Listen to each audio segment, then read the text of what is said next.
This is great. Do you choose this wait music? How dare you, sir? How dare you? No, I didn't. It sounds like a minstrel. Yeah, the minstrels. I feel like I'm in the middle of my D&D game that I just like. Oh, then you weren't saying that as an insult. Okay, got it. No, not an insult at all. Ese hombre holding up the bottle. Look a little closer, cigar and Moscato. An actor in improv coming from Chicago. Outdoors, they wave upon Hello, my name is Paul Vato, and this is Paul Vato Presents. And my very special guest today is Eric Artell, who is a brilliant improviser, sketch artist. He's an actor. He's an improv teacher who is literally one of the best improv teachers. And I've been around improv for a very long time, since the 1900s, folks.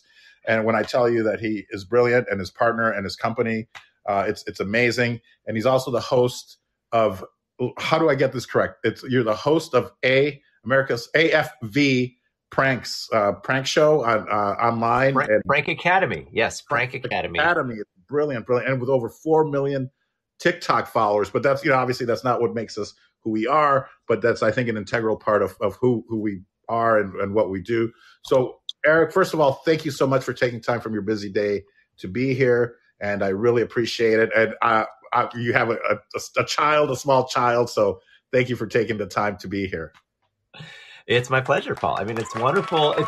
Thank you, and it's wonderful to actually get to interact with you facially, so to speak, because we've only interacted audibly.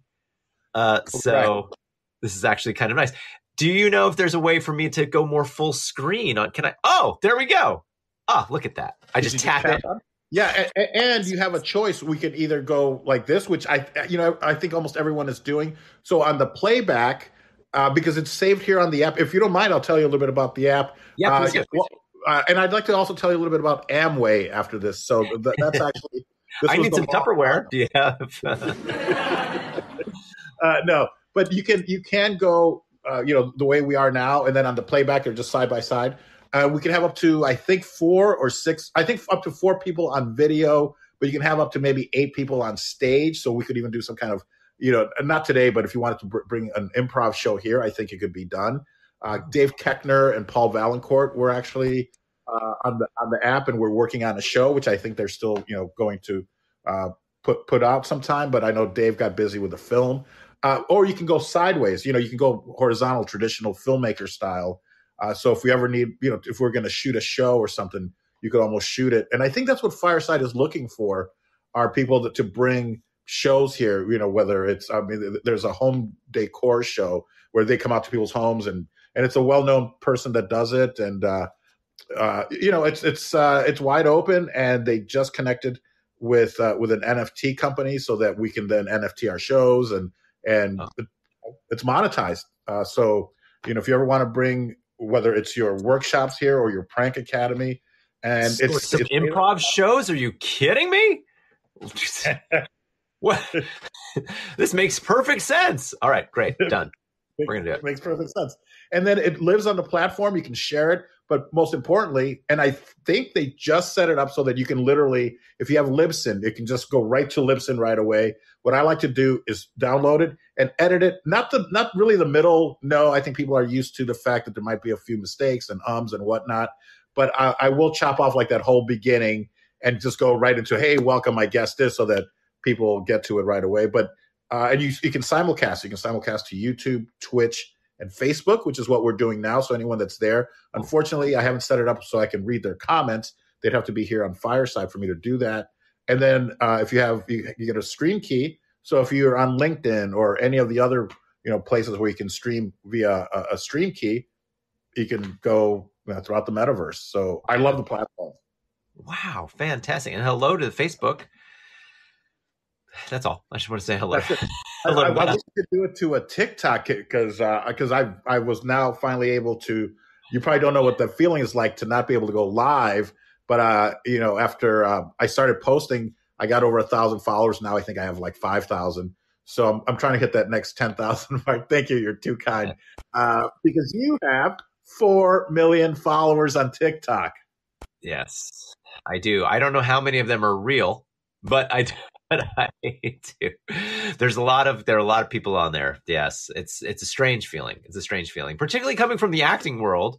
Paul, I think, you and I coming from the acting world and now being in this digital space, it is a very, we didn't grow up, we didn't cut our teeth in the digital space. It's a completely different relationship that you have with the camera, with what you're doing, with your performing. As actors, we don't have any immediate feedback on what we do. We have very little feedback on what we do. The only feedback we get as actors on what we do is either your agent calls really happy, or your agent calls really mad, or you're in a show and maybe it gets good ratings or it doesn't, and right. Unless you're a regular on the show, that's not really your fault, or it's not a feather in your cap, right? So it's a much different environment as an actor in this digital space where there's immediate feedback, there's and sometimes it's not mentally good. I will just say that sometimes it's not mentally good. I know. And I mean, I think, they know what they're doing. They've done these studies where, it's like a dopamine hit. It's the same thing that you get from sugar or from, dare I say, drugs, heroin or whatever it is that hits that part. And it's exactly right. And I'm in the casino, and for 10 years, I was inside a casino, and you start learning about the psychology of gambling and whether it's nicotine or, the poisons that they put in cigarettes or whatever, but not nicotine, that's natural. But, the gambling, the slot machines, it all hits that part of the brain. And I think that the social media does the exact same thing. Cause, I just hit 275,000 views on a video of two dogs like air humping. And it's great. I'm like, whoa, at first it was 16,000. Oh, that's great. You check in 50,000, 100,000, 250,000. And I'm like, whoa. And on TikTok, I had one go up to like 750,000. And for me, those are big numbers. Those are big numbers. Let me post again. Let me see if it happens again. It's exactly like the slot machines, because then all of a sudden, after many posts, all of a sudden it's like, boom, here's your $1 million. And you're like, yeah, let's keep going. And, and I get it. And it probably doesn't mean a lot to you as far as, you get some that probably have millions of views. So you're used to it, but it's just, I think where you're at. And that doesn't, of course, define us, but it's I think we're all in that same thing. I'm sure that if you only get 100,000 views, you're like, why isn't this getting more? And then, until you get 1 million views or something. I don't know. Yeah, no, and it's interesting that you say it doesn't define us, but it's really hard not to let it define you. It's very hard to not let it define you. And I think what's also now interesting with the accessibility of TikTok, Instagram, but really with the accessibility of TikTok and the way that they've algorithmically made it so that anybody posting can have something that goes viral. There's such a danger of letting it define us. I mean, I clearly remember, and it still happens, but I clearly remember when my first TikTok went viral, uber viral. I mean, millions and millions and millions of views, and just you're checking it all the time.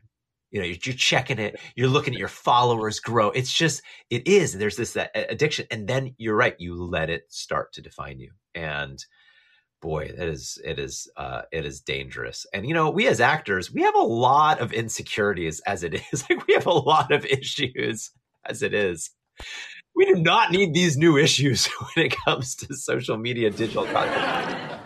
But no, here it is. And it's here to stay. Like, it's not going away. It's not going away. Yeah. No, 100%. It's not. And like you said, back in my day, we didn't have all this TikToking and Twitters and. Yeah, back in my day, we didn't have TikTok. If you wanted to hear a TikTok, you went down to the local German clockmaker. Put your ear next to a clock. It's fun. It's fun. And look how specific you are, and that's from the world of improv. Not just to a clockmaker, a German clockmaker, and we start picturing these things. But you're right. I mean, it's you're checking and seeing how many followers did you have when you got that first viral video on TikTok that had millions and millions? Did you already have millions of followers, or No. were you?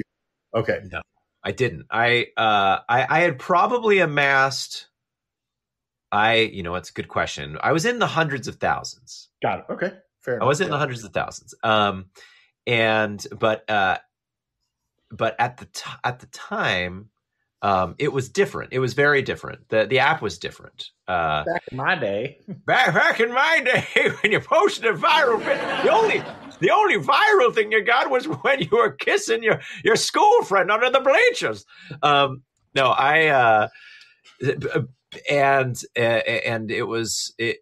Yeah, so I think I was in the 100,000s when I had something that went like uber viral. But now it's, I mean, you see it with people who have, a couple of hundred followers, and you can be scrolling TikTok and you'll see a video that has millions of views with somebody who has, a few hundred followers. It's just so interesting how they've built it, and it's really smart on their part.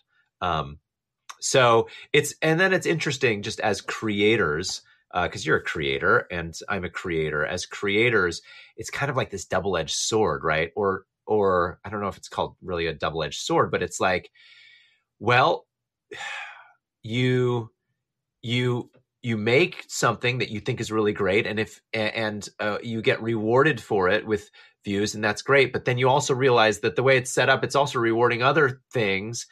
And then you don't get rewarded for things that you feel like you've put it in a lot of great effort that you think it is great. It's very confusing. It's very confusing. I guess maybe, are you saying that it's about consistency? If it is something that you want to do, grow your social media presence on all these platforms? Yes, I think, for growing a social media presence, certainly consistency is very important. And there are other things you can do in terms of, I will say that what's interesting also, Paul, is, again, when we're actors, and just for my background, I've been an actor for over 20 years in LA, and longer than that. But in LA for 20 years, I came to LA in 2000. And I'm sorry to interrupt. Since you were what, like 5 or 6? Yeah, I was about 3 years old. I think I was that. Okay. My apologies. Yeah. I can't believe, I don't know how old you are, but every time I'm like, are your parents there? I play, no, they're not. And Mom, Mom, I'm on the phone. No, I play in my 20s, right? I play to a 20s. That's all we need to say, right? In Hollywood. But yes, I have been here for a while. And when I got here, I was certainly going out for teenage roles, and I was not a teenager at the time necessarily. And I was like, oh, really? These are the people I'm going out with. But in LA, I think when we start acting, we kind of find some of our sweet spots in terms of what we play and what we can play, right? And so I think some people will view it in a negative light of like, you're being pigeonholed or you're being typecast. And I don't like looking at it negatively, because I like looking at it as, this is your strength. This is in your wheelhouse. It's like your wheelhouse, and milk your wheelhouse, right? That's what I like to look. That's what I like to view when it comes to acting. And sorry, I got a little stuffy nose. Whoops, but I like, it's typecasting in my view is really more about a wheelhouse. And if that's what people like to hire you for, do it. Like, do it and do it really well. And then other opportunities will come. But do it and do it really well, and take advantage of it, because Hollywood does not want a lot of people. So if they want you for something, great, do it. Yeah. And let them want you. So that's kind of my personal view on it. And I know other people have different views, and some people feel like artistically that's not the way to look at it. And I respect that. But I think also it doesn't mean you can't explore other things. Now in the world of digital content creation, we can explore anything that we want to do. But when it comes to Hollywood, if Hollywood wants you to do certain things or be certain things, well, just take advantage of it. And that's a golden opportunity. And then you can use digital content creation to expand your horizon. And then maybe Hollywood will catch on. But the only reason I share this is because, well, like I've certainly get typecast in certain ways, but B, content creation, it also happens for content creators. Like they will hit on something that strikes a nerve. And if you don't milk it, then you've lost a golden opportunity. Like if you, like your dog's having an amorous moment, right? Hey, why not find another one and do it, right? I mean, it struck a nerve and people liked it for a certain reason. You know, people, if someone is doing certain videos, I was just seeing some guy on TikTok, extremely successful guy. Every video of his, Paul, every TikTok that he does is him opening a door and talking to himself sitting on a couch. If you scroll to, that's every TikTok. And he has millions, and he has maybe twice as many followers as I do. He has enormous engagement. And that he just found a niche. It was successful. It struck a nerve, and he just kept pounding it and pounding it. And that's what he does. It's funny. It's really funny. It's a funny series that he does. But that can be really, so you brought up being successful in digital content creation. That can certainly be a great way, is finding something and just pounding it. But what happens is with content creators, just like with actors, just like with any artistic people, they start to think, oh, I'm just doing this over and over again. I'm doing this kind of content over. I want to do something different. But their audience, and it can be difficult to break away from that. But if you found something that's great, just milk it, do it. Well, yeah, please, of course. Let's give it up. If you're just joining us, my guest today is Eric Artell, who's a brilliant improviser, actor, comedian, but he also has this phenomenal following on TikTok with over 4 million followers. And I know that we keep saying, well, this doesn't define us, and I keep saying this, but yet we keep talking about it because it is so important, though, especially in this day and age. My brother, who owns his own company, a staffing company, shout out to labor personnel. He was kind of asking me about TikTok. I'm like, he knows that he has to be on it. I'm like, it's not just for kids dancing. I'm like, it has become the number one place that people go to search over Google. At least that's my understanding. So, you can become that expert in labor, in acting, in improv. In anything. You're right. In fact, funny story, a couple of weeks ago, I was at the grocery store, saw they had a little butcher's sale for some steaks. So bought me a few steaks. And in my mind, the very first thing in my mind that popped up was, I've seen a TikTok about how to make a great steak in a frying pan. And so I searched on TikTok, or I might have actually searched on Google. I searched TikTok steak tutorial or something like that. And then and I don't think it was even the one that I remembered, but it was a very similar one from somebody else, and it was very popular. And then I used that as my tutorial, and I had TikTok open while I was cooking a steak in my kitchen, and it was delicious. It was so good. And apologies to those who don't eat red meat, but it was so good. But I was watching that TikTok over and over again. I was scrubbing through it because it was like over a minute long, so you could scrub through it, just making sure I had all the steps right. And that is what I went to for a steak cooking tutorial, was TikTok. Amazing. I wonder if Google actually hates that, because you're literally going to Google that owns YouTube and going, no, show me on TikTok. But yes, I think the brilliance of that is that that the video is probably going to be under a minute or 2 or 3, however long. It's not that long, as opposed to sometimes you go over to YouTube and you cooking a steak, and all of a sudden it's a 20-minute with ads and this and that. I mean, on TikTok, you got that information as soon as you needed it. There it was. And like you said, it was delicious and perfect. So that speaks to the power of TikTok and what the platform has transformed itself into as this great search engine. And there's that education on TikTok or TikTok for learning, etc., TikTok for teaching. And speaking on what you mentioned earlier about kind of sticking to your lane and stereotyping, if you will, if you change it up, you will probably lose followers, or you won't get as many views because it confuses the algorithm. So you're right, and that's maybe why I'm a little bit all over the place. I kind of just post whatever I feel like posting because I'm kind of like, well, it's me, the actor. This is kind of the actor's life. Here are some funny memes, and it started because I was a part of that. And I don't know if you've ever seen the video of where I photocopy my butt and I fall in the copier. Yes, I have. I mean, it's 15, 16 years old. It was a commercial for Netscape Navigator. And, it was kind of at the beginning of YouTube. So that's what got me my 500,000 views, which at the time I thought was amazing, but it's never grown past that. But now to have one video on TikTok, it's 750. That over 15 years on YouTube, I've only had 500,000. Of course, it's my own fault. I never treated it. I've treated all these as a consumer and not as a content creator, which I've shifted. I'm like, no, instead of just watching YouTube videos, let's create the videos, let's create the TikToks, let's do all that. But so I had kind of that early on experience of a viral video that went all over the world and even on terrestrial television. I had my cousins from Mexico call and go like, is this you? I'm like, yeah, it's a commercial.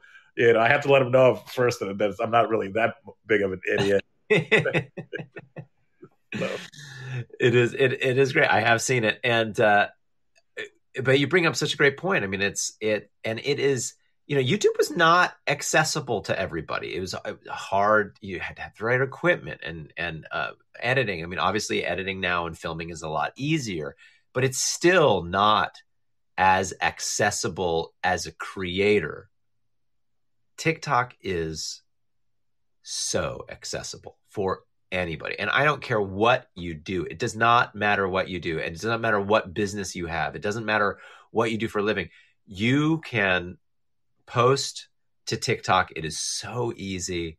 And I'm not an employee of TikTok. So, but just it's become a big part of sort of what I do, and not necessarily what I do, but sort of, it doesn't define me. Like we said, Paul, it doesn't define me, but it doesn't define you. But let me ask you this: and I'm serious. Back in my day, we didn't have the film editing equipment in our pocket. But when you create for TikTok, are you specifically creating for TikTok, or are you creating content with a good camera, or even with your phone, and editing off the platform and then just putting it up, or do you actually shoot via use their platform to film? I almost always shoot in like camera roll with my phone or with camera, and then edit, and then I'll just upload to whatever platforms I want to share it to. Because now you've got YouTube Shorts and Instagram Reels and Facebook Reels and Snapchat, and there's so many Pinterest and LinkedIn, so many different places you can post these short form videos. And I do not in any way pretend to be sort of the greatest example of what to do. Because like you, I'm kind of all over the place now. I enjoy too many things. I enjoy doing too many things. Like now I'm having a lot of fun dabbling in what's called animal voiceover, animal dubbing. And it's really fun. And I just, with another person that I met on the app, on social media, we have just started a series, an animal voiceover series that's going to be really fun. And so that's going to confuse audiences.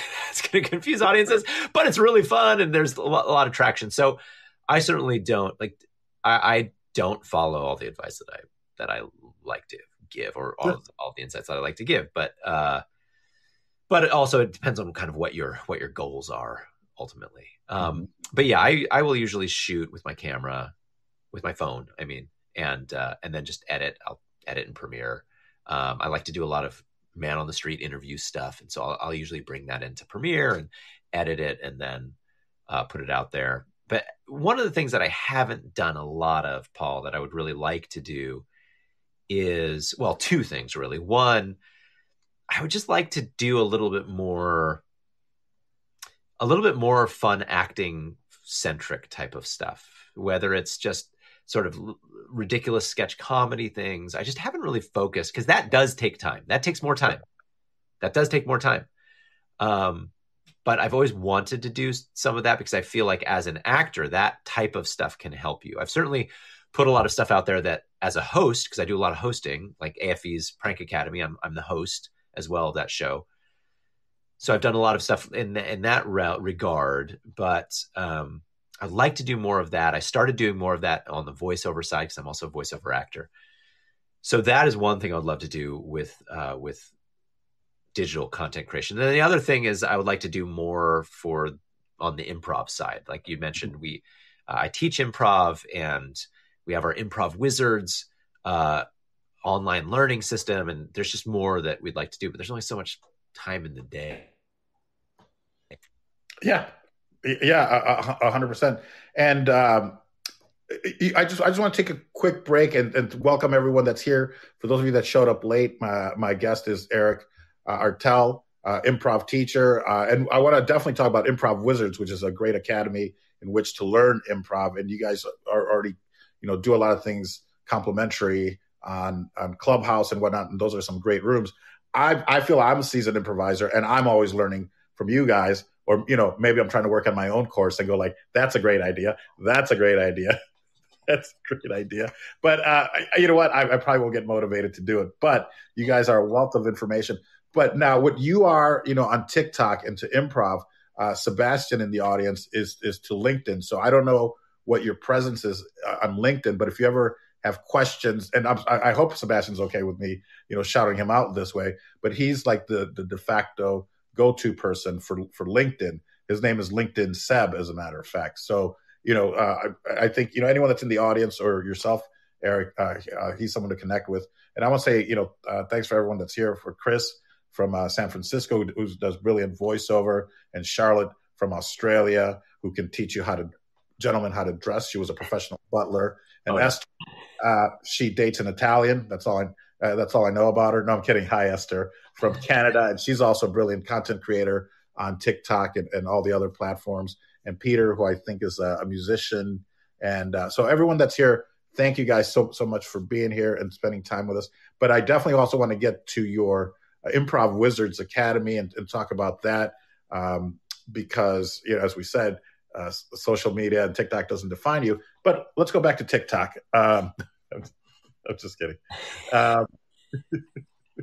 But before I forget, though, your TikTok is hilarious. We're not going to get away from this, but and you know what? If you don't mind, I would love to make this a continuing series. So next time you have time, I'd love to have you back on and we can chat and whatnot. So I love your videos on there, like those snake videos where somebody clips a fake snake. And I can't run fast as it is. So I don't know. I guess I would just, that snake's not going to catch me because, unless I can slide through poop. Well, it's a plastic snake. So, of course. Yes, I failed to mention that. It's a plastic snake that people clip onto somebody's belt or purse or whatever. And as they run, of course, the snake is right after them. And those are hilarious. I love your prank phone calls in front of people, like awkward prank phone calls. I think my favorite is the one where you're calling your mom at this age and telling her you pooped your pants, I think. And yeah, it's, there's a common denominator for comedy, and that's what it is. Marks and poop. Back in my day, we didn't poop our pants. Back in my day, you couldn't talk about. Wait a minute, now I do poop my pants. For the talk. I'll tell you those are really fun. It can be when you do things in public, it can be very harrowing, but also it can be very fun. And for a while, I was actually riding a lot of public transportation in LA, and so I would do a lot of those while on public transportation.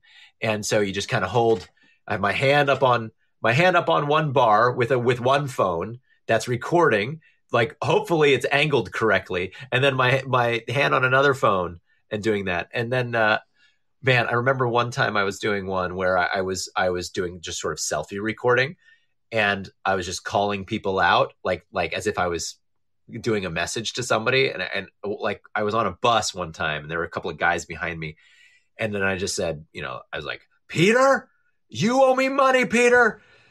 Make sure you pay me back. And then all of a sudden these two guys like look over and they start yelling into the phone. They're like, yeah, you better bleep and pay him back, you mother bleeper.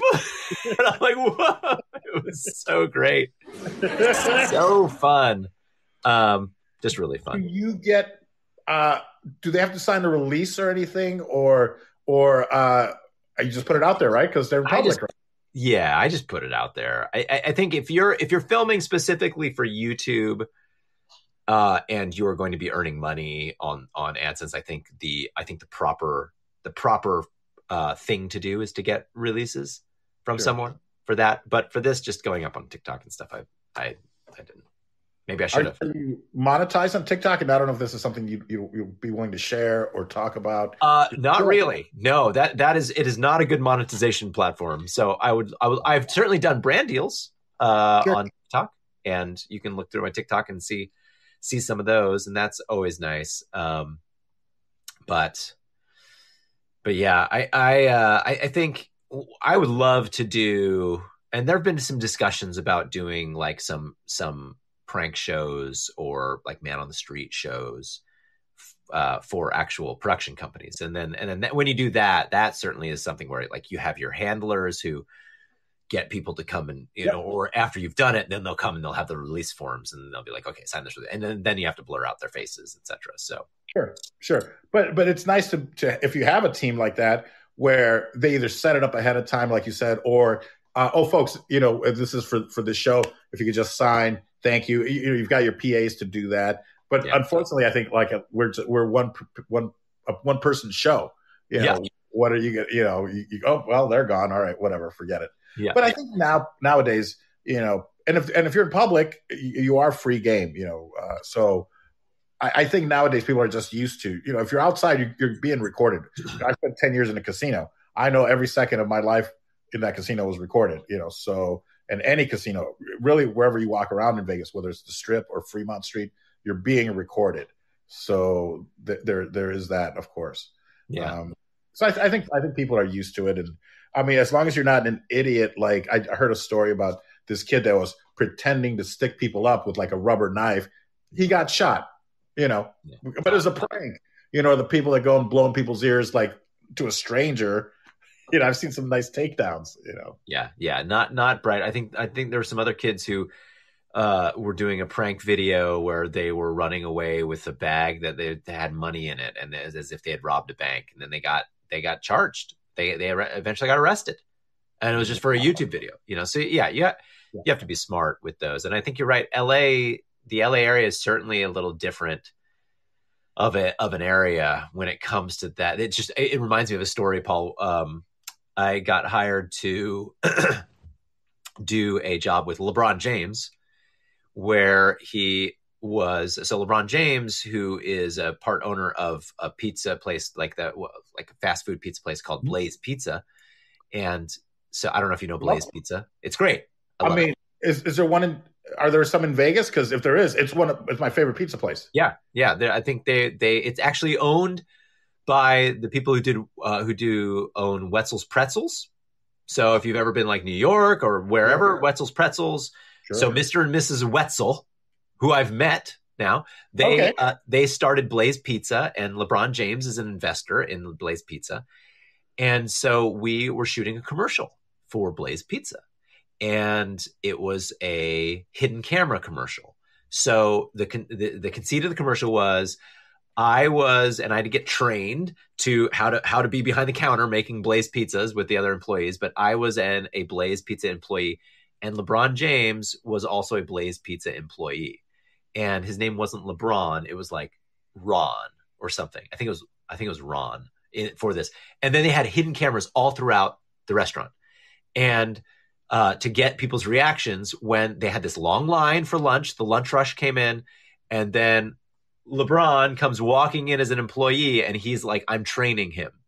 And they just wanted to get their reactions, all the people's reactions. Well, they filmed it in the Blaze Pizza flagship shop in Pasadena, California. So when LeBron comes out, instead of there being like everybody being like, wait, that's LeBron, you would think that there would be some sort of big reaction. All people did was they just like looked, and then they just brought up their phones.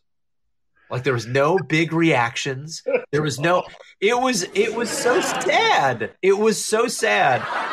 But do you think like here in LA, yeah, because people are so sort of, there's a certain attitude towards things, we did get some funny interactions with some people who kind of knew it had to be LeBron James, but they were very confused. But it was more like confused as opposed to like that giddy, you just think, man, we should have shot this in he was playing for the Cavaliers at the time. So, or no, wait, I think he was the Lakers. No, he was, I can't remember. But we should have shot in Cleveland or something. If we'd shot it there, then people would have gone crazy. But instead we shoot it in LA, and it's all just like, oh, I'm going to take a picture of this with my phone, let me record this. So that's what a story, man. And it's, I think the jaded nature of LA. Like, oh, there's a celebrity, not like, so maybe it's better for the celebrities that they're just take a photo, but don't, but don't bother me. Exactly. Don't attack me. How are you doing on time? Because I don't want to take up, I know that I've got some time. I got time. Good. Okay. And might you later on consider taking a few questions from our audience? Because we can always take them up either to camp. Okay. Yeah, wonderful. There are a few people that like to come up. So that would be great. But I didn't ask you this, and we usually start at the beginning, which is, where are you from? And I'd like to find out a little bit about your parents, if you're okay with that, because I always feel like, are they the reason that, obviously, I guess they're the reason why we are who we are, but, finding your way into comedy, specifically improv comedy and all that. Where did you grow up? So I grew up in New Jersey, northern New Jersey. We traveled a little bit as a family. My dad was an engineer, and so we traveled. So I spent a number of years in England when I was a little kid as well. And in fact, came back to the United States we were there a couple of times, came back to the United States with a natural British accent when I was little. Sure. And I feel like those experiences helped me develop just a love of accents. I love doing accents. I love doing voice work. I think that's kind of where some of that came about. But no, grew up in a great household. My parents are very loving, and they have no connection to entertainment whatsoever. And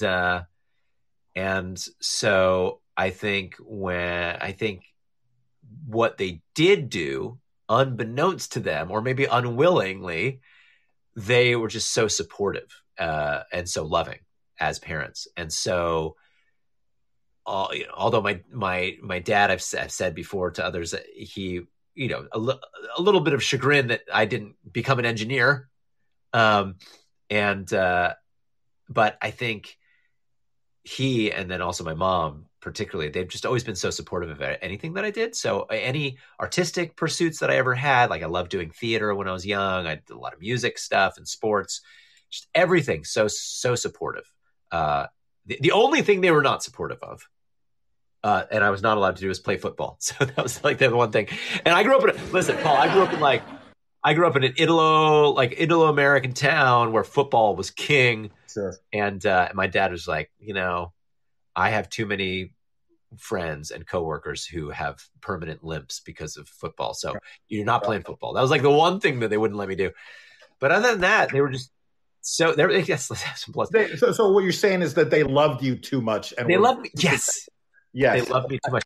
Yeah, I can see why you'd be messed up in the head with that. Yes, if only they'd loved me too much to keep me away from the mental anguish of being an actor. Like that, if they'd known.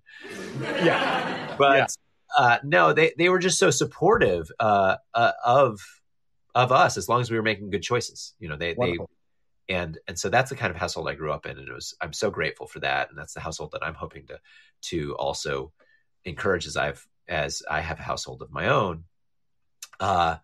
And really, I wanted to be a lawyer when I was growing up. I studied economics. I interviewed with investment banks and consulting firms. You know, I was flown out to Boston, to New York, to LA. And just at some point, I just realized that this is not what I want to do. And I loved acting. I had gotten the bug again, doing theater. And I just thought, well, you know, why not? Why not make a go of it at the time? I'm single and just started having success with it. And so it's been wonderful. But that's kind of where I came from. Wonderful. Do you have siblings? You said us, or is it? No, I do. I have 3 older siblings, so I'm the youngest, and so maybe also that was like, well, you know, as long as you're not killing yourself, whatever you want to do, the young one. But yeah, so I grew up I had brothers and sister, and all we're still close. We're still really close. So I just feel very grateful for that. Did any of them catch the mental illness of acting, or are they? One of them, one of them went into broadcast journalism, which is like kind of an ugly stepchild of acting, right? And so he's now in academics, and now he's doing community theater. Oh, wonderful. So it's great. Yeah, no, that's great. So did you get your first acting gigs in New Jersey, or was this New York? Or no, I was in Utah, and I, you know, interestingly, I started doing like some commercials there and some different projects, and then I got a call from my agent at the time, and I was living in the Salt Lake area, and I got a call from my agent, and there had been, I mean, it's really unfortunate, there had been an accident that an actor had who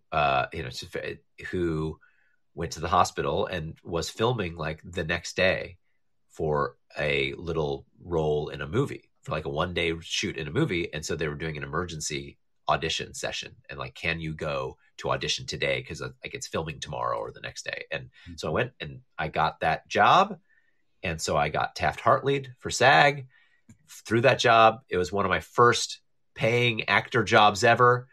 And everyone's like, you don't know how lucky you are to have gotten Taft. And I didn't. And I'm like, well, I guess I don't. I don't know. I really don't know. And then when I made it down to LA, and I realized, oh, I got really lucky. I got really lucky to be able to join SAG so quickly. You got lucky, but you brought it. I mean, you know, and it's that thing where you were prepared, and unfortunately somebody else suffered, and it wasn't, you know, the role, it wasn't meant to be for them. And maybe they went on to bigger and better things, unless of course they died. But they did not. They did not die. So they did. They did recover.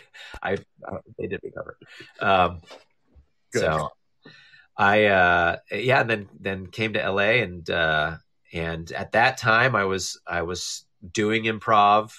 I really honestly believe, I know we've talked about it. You've heard us talk about it. I know you talk about, like, I honestly believe that had I not been doing improv since the beginning of sort of my professional acting pursuit, I wouldn't have come close to having the same success that I've had.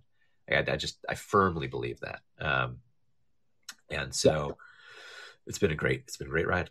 Did you study improv then in Utah? Was that part of your curriculum, or was it outside of the school, or how did you connect with fellow improvisers? And I'd love to go right to LA, because I know you spent time at the Groundlings as well, or I don't know if training, but I'd talk about that. So I was in an acting class with Lincoln Hope, with 2 P's, and he had founded an improv sketch comedy group that in Utah was extraordinarily popular.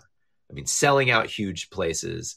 And that was my first, as a student, and that was my first experience of seeing improv, because it wasn't really on TV at the time or anything. No. And oh my goodness, it was just so funny. And so we were in an acting class in Salt Lake together, and he was forming a new improv group and invited me to just come and try it. And I was so nervous.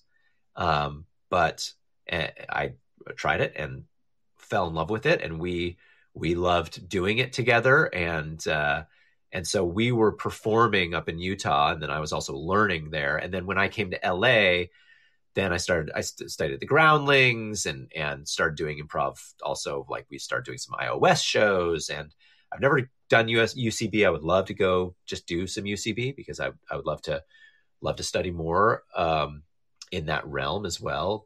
And then I also very quickly started teaching it, and had my own students teaching improv and like just molding. I mean, you know, there's so many general principles of improv learning, and there's so many books, and there's so many things. And so really you try to distill that into what you think are the most important things and the best ways to teach it. And that's how you kind of become an improv teacher. And, sure. Of course. And so I started doing that. And then now I know we've now fast forwarded to LA. But what year was this? Forgive me for interrupting. No, that's right. I moved to LA in 2000. And then, as did I.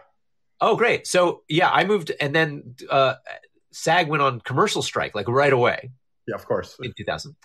So that was great. And it was right after I joined SAG, because I got to LA and I'm like, I got to join SAG. And so so then it was like, okay, now I want to get an agent. And now all of a sudden SAG was on strike. And so agents were like, don't talk to me right now.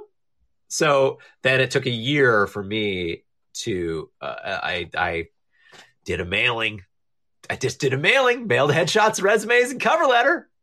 You know, what's this you speak of? Mail. You remember that? Email, right? Is that no, actual post office workers. Yeah, I mean, went to Samuel French bookstore. Sure, got that.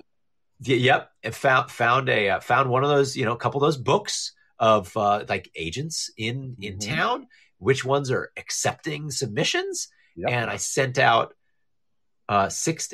In fact, my dad came and visited to LA just to come and say hi and just be a supportive dad. And while he was here, we stuffed envelopes together of, headshot, resume, and cover letter, and mailed it off to 69 different commercial agencies.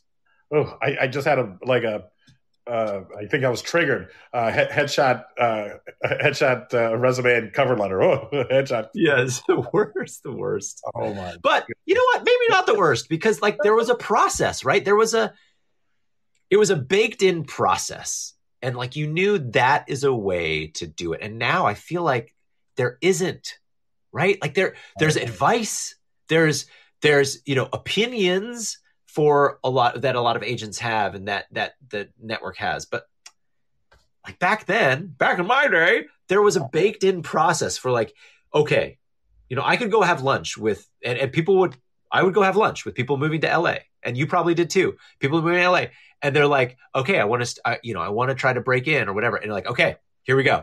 Here's a process. Yep. This is a proven process. People expect it. The industry expects it. This is the way you can do it. And it was very comforting, right? It was in a way very comforting to know that there was this process. Yes. And you know what? There was something joyful about walking into, especially after you'd already been there for a while, and maybe you were coming back to a casting director's office, and then maybe seeing your physical, actual headshot sitting on their desk or pinned up on the wall, and you're like, all right, I got a chance at this. And maybe you see it move up, when you do your callback, you're like, oh, there was just something so joyful about that. And then handing them the headshot and the resume, or I would print out the resume in the back of my headshot, because I had a laser printer. Oh, fancy. On the back, they'd be like, oh, wonderful. Like, oh, this guy's saving paper. And, you just wanted to make it as easy for them as possible, unless they were specific, like, no, print it out and staple it. You're like, okay, whatever you need, but there was I remember once I started working, and I was actually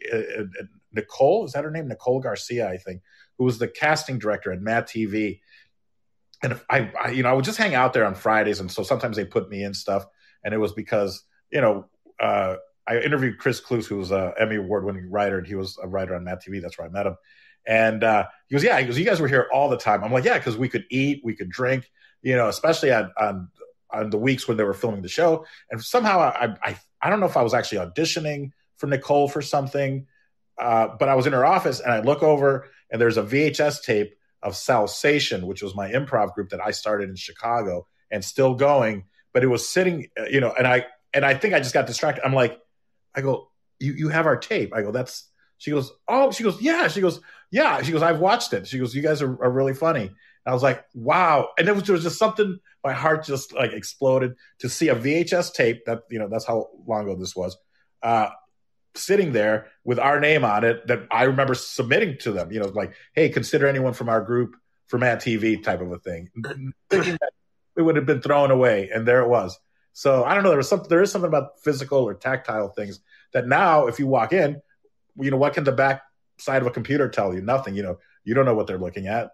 Yeah. I mean, if you get to walk in, because now, like, if you're on Zoom or whatever, or you're on Blue Jeans or whatever it might be that they're using, and you know what that is, Paul? That's exactly what we talked about earlier about that dopamine rush, about that is what the digital content creation and getting views on a video now is, right? That it's the same type of thing where you're like, oh, my efforts are, are being rewarded, or like, they like me. That's That is it. Yeah, you hit the nail right on the head, Eric. That's wonderful. And I agree with you. I mean, without improv, I mean, that's my whole life. As far as if it wasn't for improv, I wouldn't have. Oh, it's so funny. I didn't mean to brag. Oh, where did I leave it? I just got a check from my first gig, which was What About Joan, which was the Joan Cusack show that they were filming because she lived in Chicago with her attorney husband and didn't want to leave Chicago, so they were doing her show there, and that's the first show that I got on, and that right before I moved to LA. And that's kind of what kept me in Chicago a little bit longer. And I just got a check for 38 cents, but once they take everything out, I think it's that I got a nice healthy check for 14 cents. So I'd like to do TikTok. Very strong. For Love it. 22 years ago. And so I'm like, man, I just got to get to be the lead on a show. Then we're talking, we got to be a regular on a TV show. Yeah, that's so true. But yeah, so that was back in 2000, our time of entrance into when I was starting to do all that improv stuff. And where did you live? I always lived like in the West, in sort of the West Side area, near Westwood and in that area. Did you ever go to Lloyd's Theater? Was it the Mission Improbable or what? I never West did. Side? No. I didn't. West Side Improv. It seems like okay. So West Side Improv now, like right near 3rd Street in Santa Monica. I believe so. Right? Yes. Yeah. So interestingly, before that opened up in the early 2000s, my improv group, right across the alleyway from West Side Improv, there's like this door. It's a very sketchy looking door that you go downstairs. Actually, in the alleyway, you go down these stairs into this lower level basement door, and through that door, there was like a couple of rooms and sort of these chairs set up. And we used to do every Friday night improv show in that little place. It was called Underground Comedy. And some guy who owned a pizzeria was running this underground comedy place. I think it was called like 3rd Street Underground Comedy or something like that. And it was fun. We were doing an improv show every Friday night. Trying to get the masses out. Sometimes we'd sell it out, which would mean like maybe 50 people would come, in just this packed little place. Just so fun. And just really cutting your teeth too on, that's the thing also, Paul, as you know about improv, like one of the things that it really helps cut your teeth on is overcoming fears. Yeah. Because you are going out there and you have nothing prepared. And you are performing in front of strangers, friends, family, whoever it might be, and you're just taking those blind steps, and you learn the tools to help you succeed in the best way, but it is just such an amazing training ground for overcoming those fears and for letting your creativity, like just trusting your instincts, trusting your creativity, trusting your mind. Like saying yes and to yourself, because I think that's it's really interesting. Lincoln and I, so my friend Lincoln Hope, as we fast forward through the story of LA, we have been friends for a long time. We made content a long time. And a few years ago, we thought, let's put together an online improv learning system. Like nobody really does this yet. Mm-hmm. And so we created a learning system that you can learn improv at home, using videos, play along materials, bonus materials. And so that's why we created Improv Wizards and improvwizards.com. It's such a great name, Improv, because you guys are Improv Wizards. You and Lincoln with 2 P's really are Improv Wizards, and you have such a natural way, and you're so communicative, such a great way of teaching and making people feel comfortable. Because I've seen you guys interact with brand new improvisers or people that have never improvised to seasoned improvisers, and even seasoned improvisers get knowledge from what you guys are teaching. So new improvisers, which is not easy sometimes for someone that's never improvised. Maybe some have not even acted, and you guys still, know how to teach them, and they know how to handle it. So if anyone's interested, they can just visit improvwizards.com. Improvwizards.com. Yep. And anybody who's actually listening right here live, if you want to, we're actually doing a free improv workshop this Saturday. So to improvwizards.com/workshop and go RSVP. If you go right to the link there in the fortune cookie, I've linked it. Just click on the link, and it's improvwizards.com/workshop. For any of you that are not here live on Fireside or listening to the stream or to the replay, by all means, or to the podcast at a future date. But you do these every now and then, so it's not just this Saturday in May. Yeah, there will be some more. Yep. There will be. Yeah, there will be more. We love to do that. We're launching a huge new thing this Saturday, so people will find out about it. It's I can let the cat out of the bag a little bit, but it's basically like this. It's an Improv Wizards membership where we're going to be doing monthly improv classes, and then also have our online materials available, and we're going to do some really fun stuff as a membership. And so we're going to be launching that this Saturday, but this Saturday is free. This Saturday free workshop. And yeah, we love doing it. You mentioned how we've been doing, particularly Lincoln has been spearheading doing a lot of these free improv workshops really on Clubhouse, mm-hmm. In the social audio space. And we've loved doing that. And I mean, that is just enormous value to be able to do that for free. And, I was thinking about this. Yes. And because I also brought that up because when we're teaching improv, like that whole principle of yes. And that's like, it's such a core principle of improv. When your scene partner says something, don't deny what they said, accept it and build upon it. Let that be one of the huge building blocks. But what a lot of people don't do, or what gets lost sometimes, is we have a hesitation to yes and ourselves. Like we have a thought come into our mind, and we don't yes and that thought. So when you're really doing well with improv and you're in the groove, you just start to trust your mind and trust these instincts. You don't self critique, and you don't self edit, and you trust those things, and There's a big principle to yes-anding yourself, I think, also when it comes to creativity, brainstorming. Speaking of LinkedIn, like LinkedIn Seb, we got to connect because there, as you know, Paul, there's so much crossover when it comes to improv training for any business-minded people, any entrepreneurs, anybody. Sure. When it comes to teamwork and leadership, there are so many important improv principles that do really wonders for people who are in the business world. And so that's another thing that we want to start doing is on LinkedIn, growing a presence there and going more into that as well. We have a lot of people who have signed up for an entrepreneur improv workshop that we're going to be doing.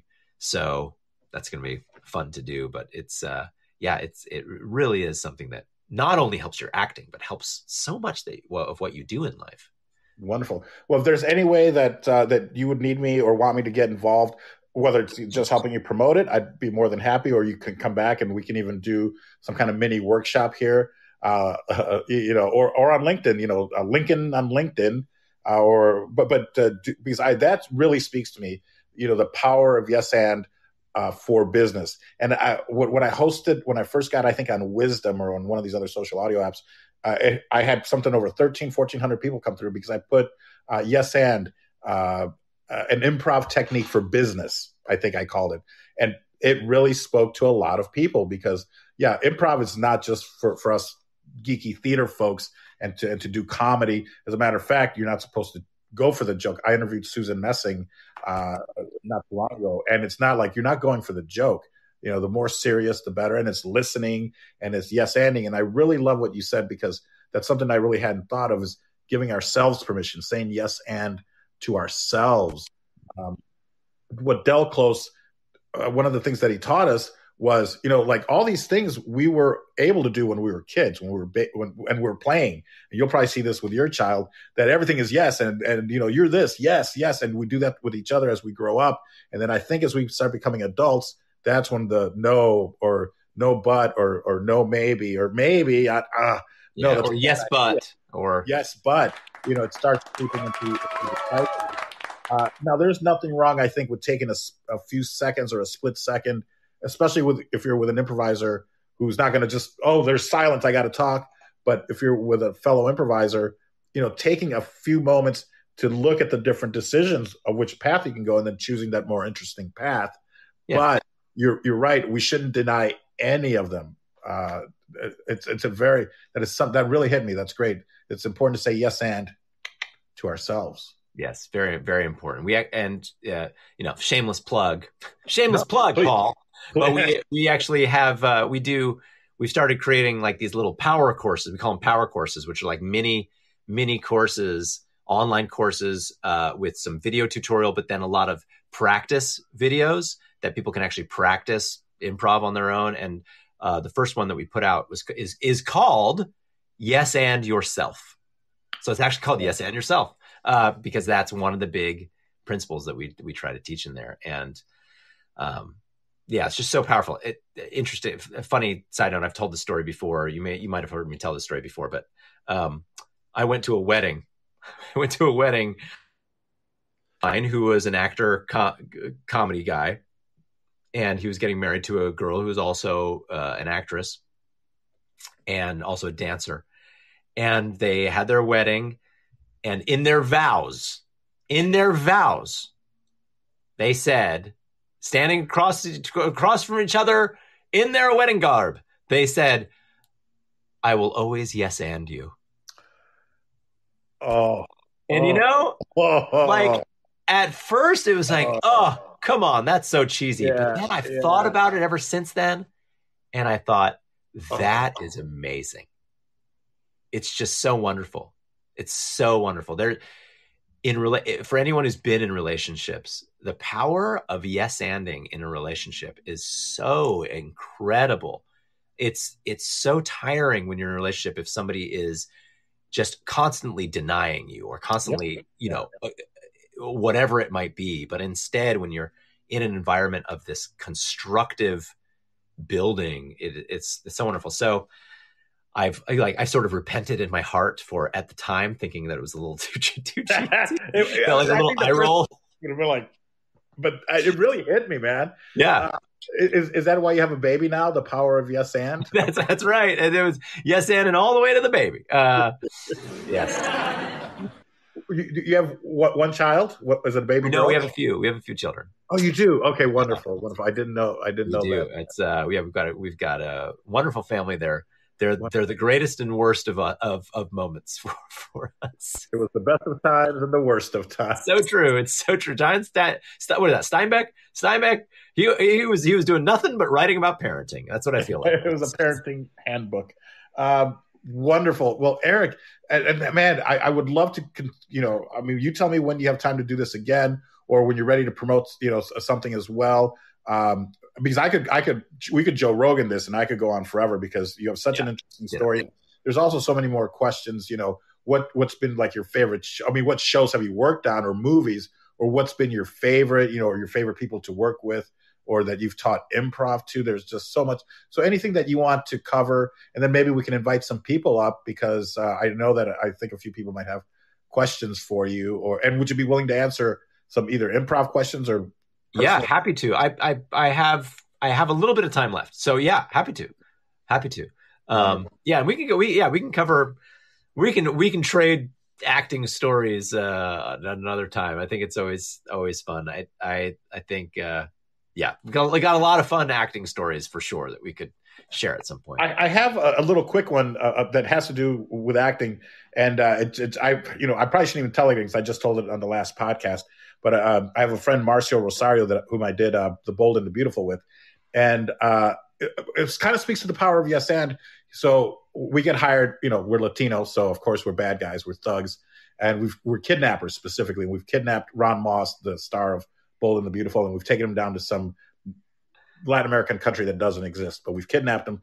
And, so I meet him the first day, and he's this big, imposing guy. And I think now he's maybe somewhat famous in Brazil, and also lives in Portugal, goes back and forth. So he's like, hey, can you help me with the script? Because it was in Spanish. We had Spanish lines, and I'm like, it's in Spanish. He goes, I don't know Spanish. I'm like, how do you not know Spanish? He goes, I'm Brazilian. I go, oh. I go, well, how'd you get the job? He goes, well, I told him I speak Spanish. Oh. So the thing is, I would just help him with the lines. They didn't know, because for them, Portuguese, Spanish was all the same thing anyways. So at least he was able, but I think that speaks to the power of, maybe it's also fake it till you make it. But he just said, yeah, I speak Spanish. Of course, look at me, of course. Didn't speak Spanish. And then he told me a great story about being in Japan and doing a film with a very famous, I guess, Japanese director who likes to shoot once and then move on. And he was, and the kind of guerrilla style, no permits, nothing, but he's like this famous director and makes huge movies. And there was this fight scene or something was going on a train that they didn't even pay to be there. So they, normally do it once and then moving on. So the translator tells Marcio, he goes, director wants you to improve. And he goes, what? He goes, okay, yeah. Okay, let's do it again. So, he tries it and he tries to do better. And, and then the director's like, cut, and then you can tell that the director's getting heated after like the second or third time. He goes, please, you must improve, please. And Marcio's like, how the fuck am I going to make this better? Like, how can I improve? Like, I'm an actor. And it turns out that the guy wanted him to improv. Oh, no. That is great.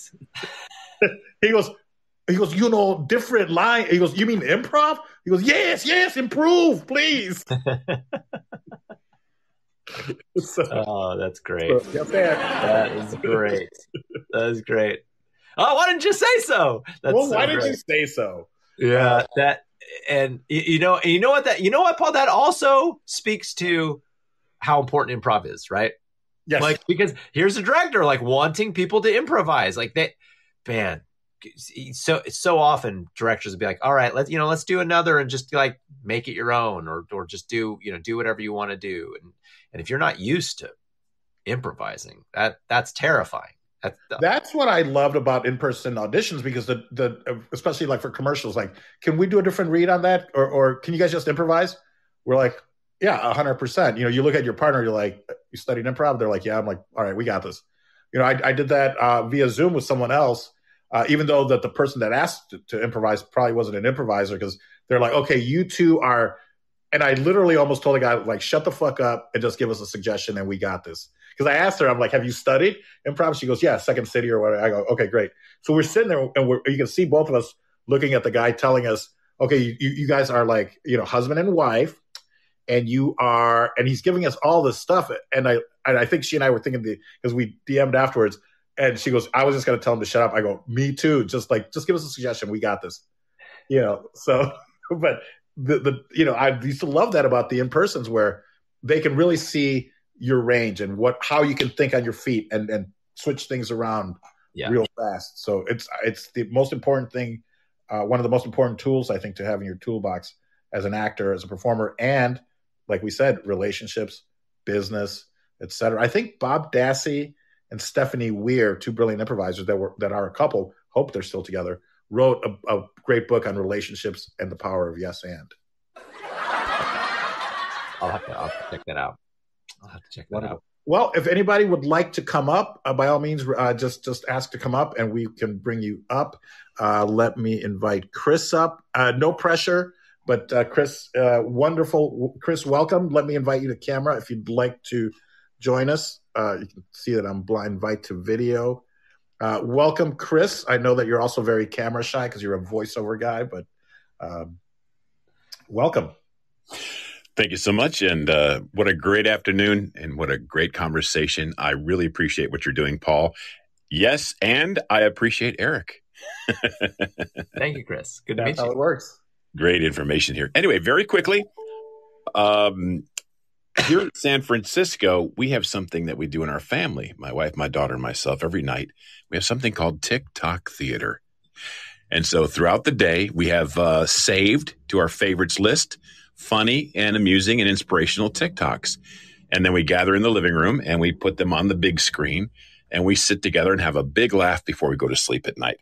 So TikTok can be used for good, my friends. And so, Eric, you're on our list, buddy. Awesome. Thank you so much. Thank you, Chris. You know what? It's so true. And Chris, I love that. That's such a fun, you know what that also is like, that's so, because you know your kids are going to be watching it, right?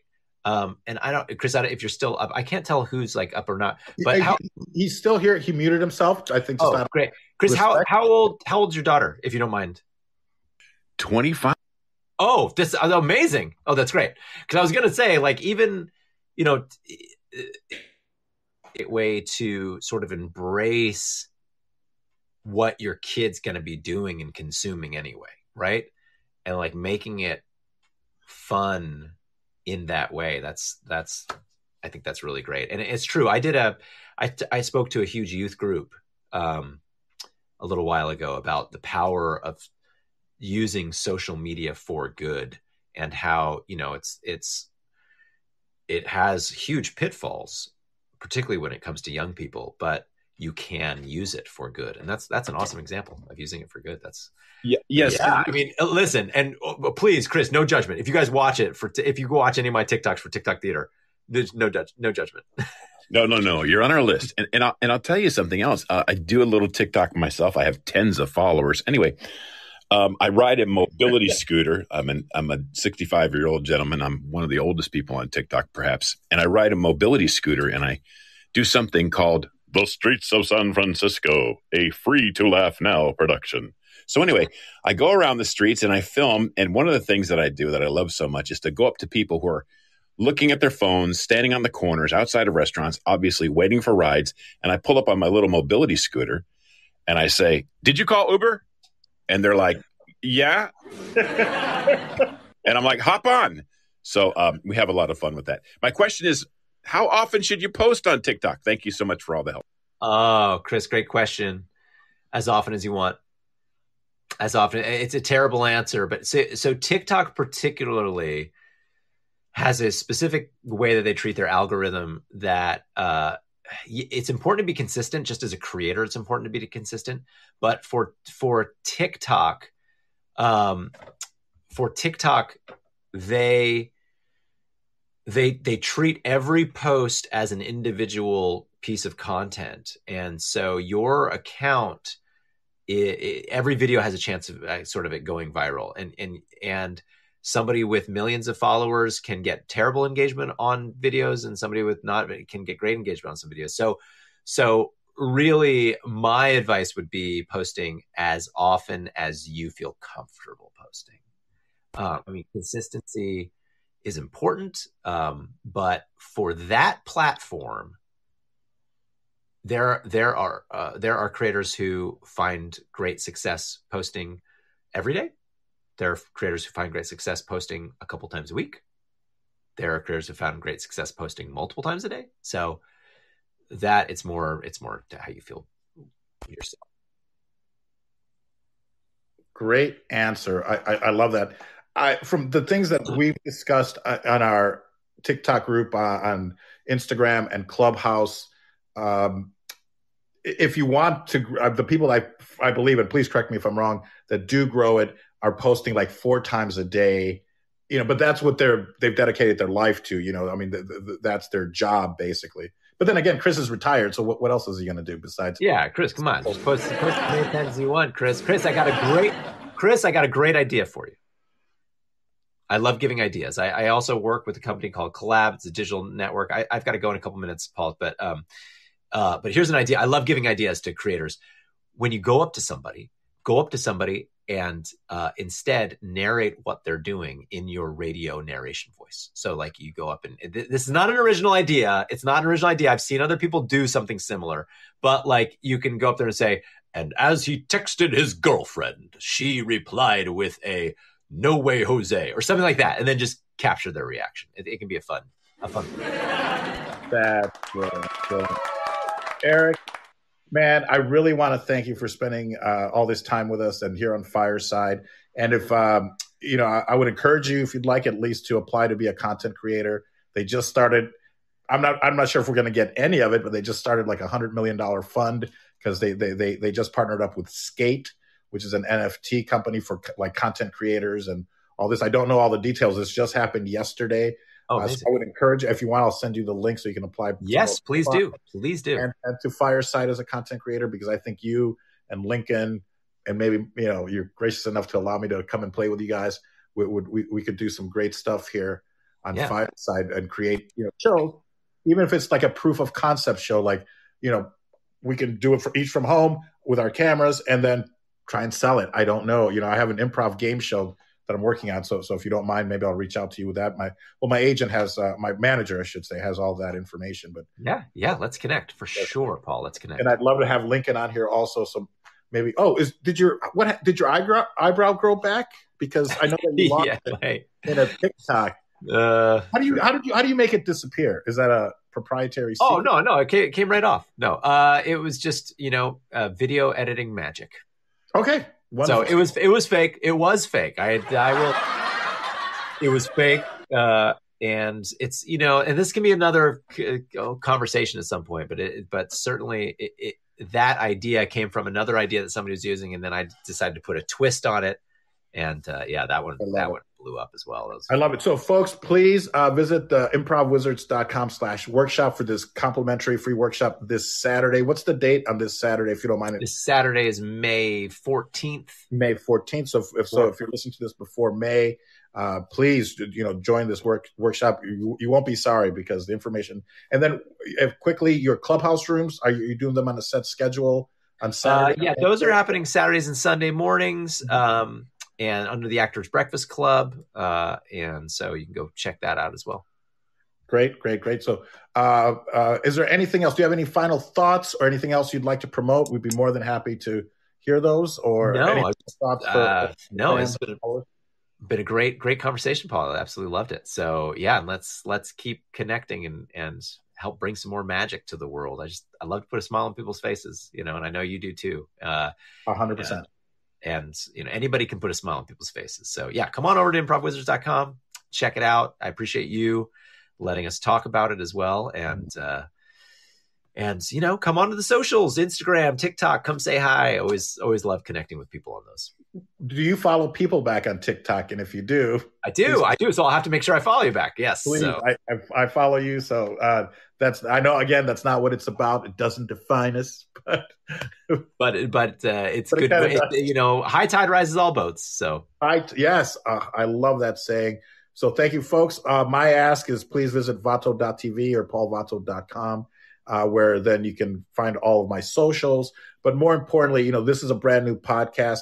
Well, season 2, it's already out there on iTunes and Spotify and across all the social platforms, all the podcasting platforms. But it's really important if you could at least just give it a follow and a 5-star review. Eric, I'll send you the link when yours is up, and probably next week sometime, because I batched a lot. So I put up 3 this week. I think 5 will be total up this week. Maybe if another 5 next week, 5 the following week. So apparently the first 2 weeks are the most important time in a podcast life.